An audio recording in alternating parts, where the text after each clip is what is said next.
शहरात सोन्यापेक्षा महाग कचऱ्याचा डबा खरेदी केला जाणार आहे आणि त्या कचऱ्याचा एक डबा तब्बल 9.5 लाख रुपयांना मिळणार आहे। सोन्याचे दर सध्या लाखाच्या वर आहेत, मात्र त्यापेक्षाही 9 पट हा कचऱ्याचा डबा आहे आणि विशेष म्हणजे आमदारांना म्हाडाच्या मिळणाऱ्या घराइतकाच हा कचऱ्याचा डबा महाग आहे।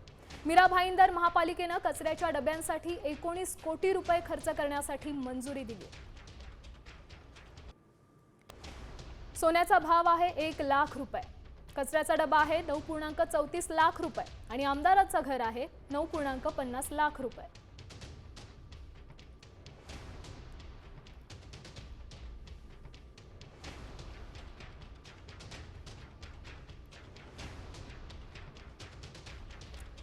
ऑटोमॅटिक डबे एकूण संख्या आहे 21 आणि प्रति नग दर आहे 9,34,000।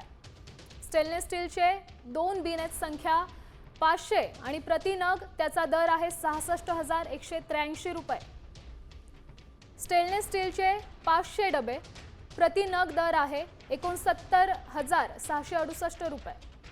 फायबरचे डबे प्रति नग दर आहे 34,518 रुपये।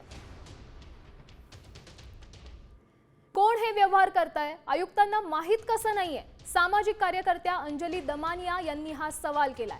संबंधित विभागाकडून माहिती घेणार गृहराज्यमंत्री पंकज भोयर यांनी अशी प्रतिक्रिया दिली। 21 डबे जे त्यांनी स्वयंचलित डबे म्हणे, त्याच्यासाठी 9.5 लाख रुपये जर कुठली महानगरपालिका जर भरणार असेल तर काय बोलायचं आता ह्याच्या पुढे? म्हणजे त्याच्यात काय सोनं, माणिक, हिरे, मोती लावलेत की काय असा प्रश्न पडतो।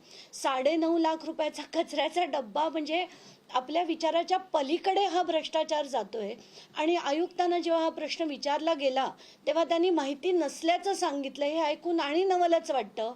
म्हणजे सगळा कारोबार कोण चालवतंय, कोण हे सगळे व्यवहार करताय, काहीच कळत नाहीये। आत्ताच्या घटकेला धक्कादायक आहे एवढंच मला म्हणावंसं वाटतंय। मीरा भाईंदर मधला एक प्रश्न आहे। मीरा भाईंदरमध्ये घनकचरा जमा करण्यासाठी एक डब्बा आहे, त्या डब्याची किंमत 9 लाख रुपयाला एक डब्बा विकत घेतला जातो। कसं बघताय? साधारणतः महानगरपालिकांमध्ये, नगरपालिकांमध्ये त्या ठिकाणच्या स्थानिक स्वराज्य संस्था ह्या पद्धतीचे कामं करत असतात। जर का अशा पद्धतीचं काही अनुचित प्रकार त्या ठिकाणी घडला असेल किंवा अवास्तव प्रकार घडला असेल तर संबंधित विभागाकडून त्याची माहिती घेण्यात येईल। आता isakal.com आहे देशातील नंबर 1 ची मराठी न्यूज वेबसाईट। प्रत्येक अपडेटसाठी isakal.com ला नक्की भेट द्या।